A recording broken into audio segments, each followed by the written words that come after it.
चलिए सीधे आपको लखनऊ लिए चलते हैं, जहां मुख्यमंत्री योगी आदित्यनाथ की मौजूदगी है। क्या कुछ कहा जा रहा है, सुनिए। आदरणीय प्रधानमंत्री जी के इस महत्वपूर्ण उद्बोधन से हम सबको यह नई प्रेरणा प्राप्त हुई है। हम सबको इन बातों को ध्यान में रखना होगा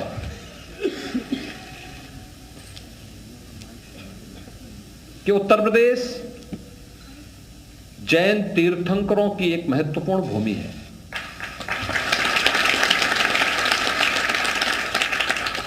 भगवान ऋषभ देव अयोध्या के पहले राजा थे।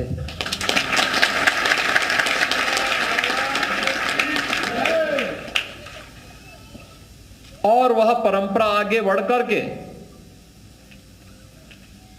तो आप देखेंगे अयोध्या में ही 4 तीर्थंकर पैदा हुए, 5 तीर्थंकर पैदा हुए, और काशी में भी 4 तीर्थंकर, काशी में, वाराणसी में। देखिए, जो सबसे प्राचीन नगरी है हमारी अयोध्या, काशी, इन्हीं क्षेत्रों में पैदा हुई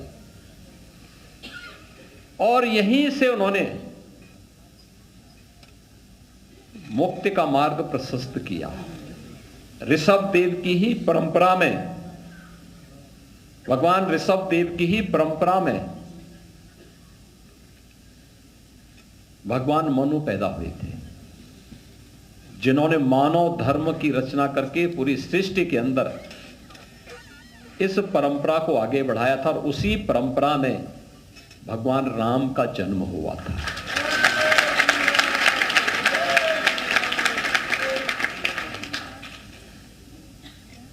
यानी दुनिया के प्राचीनतम धर्मों में से एक।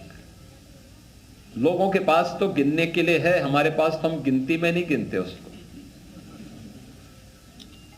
आप अनुमान करिए, भगवान ऋषभ देव की परंपरा है, हजारों हजार वर्ष पुरानी परंपरा है। जब दुनिया के सामने कुछ भी नहीं था, अंधकार था, तब एक राजा उस परंपरा में सब कुछ छोड़ करके ज्ञान की उस अगूढ़ साधना में अपने आप को समर्पित करते हुए लोक मंगल की कामना से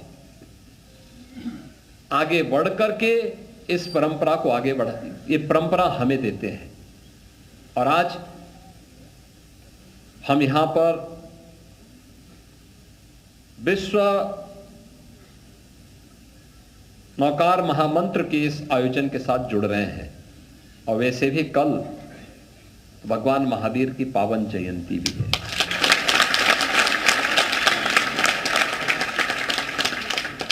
प्रधानमंत्री जी ने जो 9 संकल्प हम सबको दिलाए हैं, ये 9 संकल्प वही हैं जो 24 तीर्थंकरों ने लोक कल्याण के लिए और जीव मात्र के कल्याण के लिए हम सबके सामने अपने महत्वपूर्ण उपदेशों के माध्यम से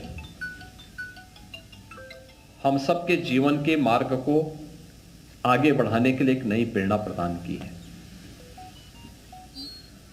यह हम सबका संकल्प बनना चाहिए, हम इसका अनुसरण कर सकें। और प्रधानमंत्री जी के महत्वपूर्ण उद्बोधन में आपने उन सभी बातों को देखा होगा। हम सामान्यतः जीवन में इन बातों को मानते हैं, बीमारी के लक्षणों को ढूंढने का प्रयास करते हैं, उसके लिए कोई ना कोई उपाय ढूंढते हैं या कोई ना कोई उसको बहाना बना करके टालने का प्रयास भी करते हैं। लेकिन अगर आप देखेंगे, प्रत्येक मनुष्य के जीवन में 3 प्रकार के ही दुख आते हैं और उसके इर्द गिर्द ही सब कुछ घूमता है। आदि दैविक है, आदि भौतिक है और आध्यात्मिक है।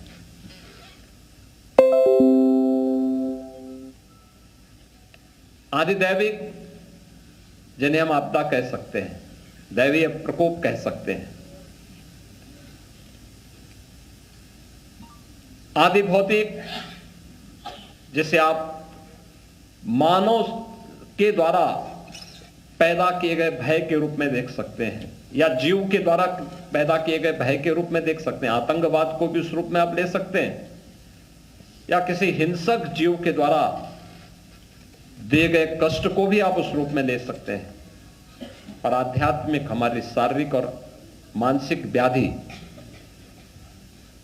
लेकिन ये जो साधना है जिसे हम नौकार महामंत्र के रूप में सभी अंगीकार करते हैं, और ये महामंत्र भी अणो और हंताणाम से प्रारंभ होकर के वह आचार्य की परंपरा को लेकर के, उपाध्याय की परंपरा को लेकर के, सिद्धों की परंपरा को लेकर के आगे बढ़ते हुए इन सभी प्रकार के दुखों को, आदि दैविक हो, आदि भौतिक हो या आध्यात्मिक हो, तीनों प्रकार के दुखों से सर्वथा मुक्ति का मार्ग प्रशस्त करने का एक सर्वश्रेष्ठ माध्यम माना गया है और रहा है।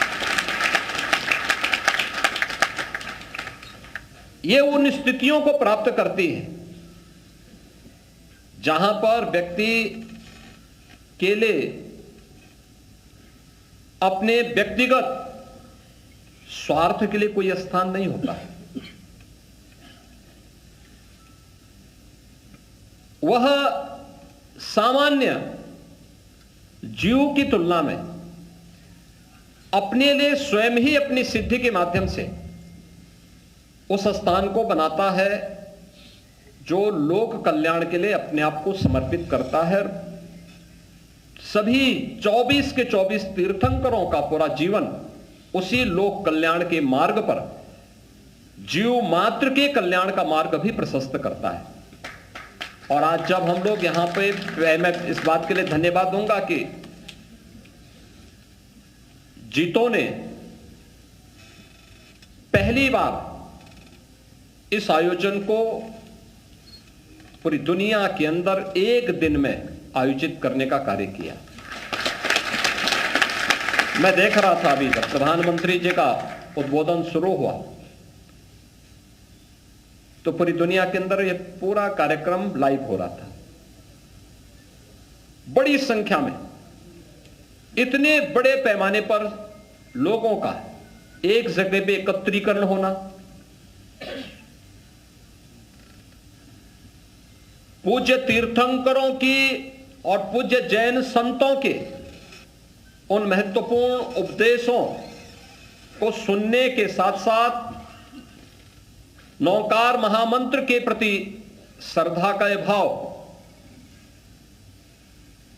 अद्भुत था, अद्भुत देखने को मिला। एक साथ पूरी दुनिया के अंदर यह दृश्य हम सबको देखने को मिल रहा था। और मंत्र आत्मशुद्धि के माध्यम बनते हैं, हमारी साधना आत्मशुद्धि के माध्यम बनते हैं, और व्यक्ति जितना अंतःकरण से शुद्ध होगा उसकी आवाज में उतना ही दम भी होगा, उतनी ही ताकत भी होगी। जोर से बोलने से आवाज में ताकत नहीं होती, लेकिन साधना की सिद्धि पर की पराकाष्ठा पर पहुंचा हुआ कोई भी साधक, कोई भी सिद्ध जब अपनी बात को कहता है तो उसके अंतःकरण के भाव ही उस ताकत का एहसास करा देते हैं। और यही कारण है कि हजारों वर्षों की इस विरासत के साथ जुड़ते हुए नौकार महामंत्र आज भी हम सब के लिए एक नई प्रेरणा बनी हुई है। और मैं धन्यवाद दूंगा जीतों को कि जिन्होंने इस पूरे आयोजन को इस रूप में यहां पर आयोजित करने का कार्य किया है। दुनिया के अंदर न केवल जैन परंपरा को मानने वाले बल्कि उस हर भारतीय के मन में जिसने सभी पूज्य तीर्थंकरों के उपदेशों से प्रेरणा लेकर के जीवन जीने की इस कला को आगे बढ़ाया है, उन सभी से प्रेरणा लेने का कार्य करता है। यह दिवस, आज के इस अवसर पर मैं इस दिवस की सफलता के लिए आप सभी को हृदय से आपका अभिनंदन करता हूं। और कल भगवान महावीर की पावन जयंती है। भगवान महावीर की इस पावन जयंती की भी मैं आप सबको हृदय से शुभकामनाएं देता हूं और विश्वास करता हूं कि नौकार महामंत्र को प्रधानमंत्री जी के 9 संकल्पों के साथ जोड़ते हुए, यानी नौकार महामंत्र के साथ ही इन 9 संकल्पों को जोड़ते हुए हम सब अपने जीवन में इस महाव्रत के साथ साथ इन संकल्पों का समावेश करते हुए अपने पूज्य तीर्थंकरों के उपदेशों को अंगीकार करने का कार्य करेंगे। आप सबके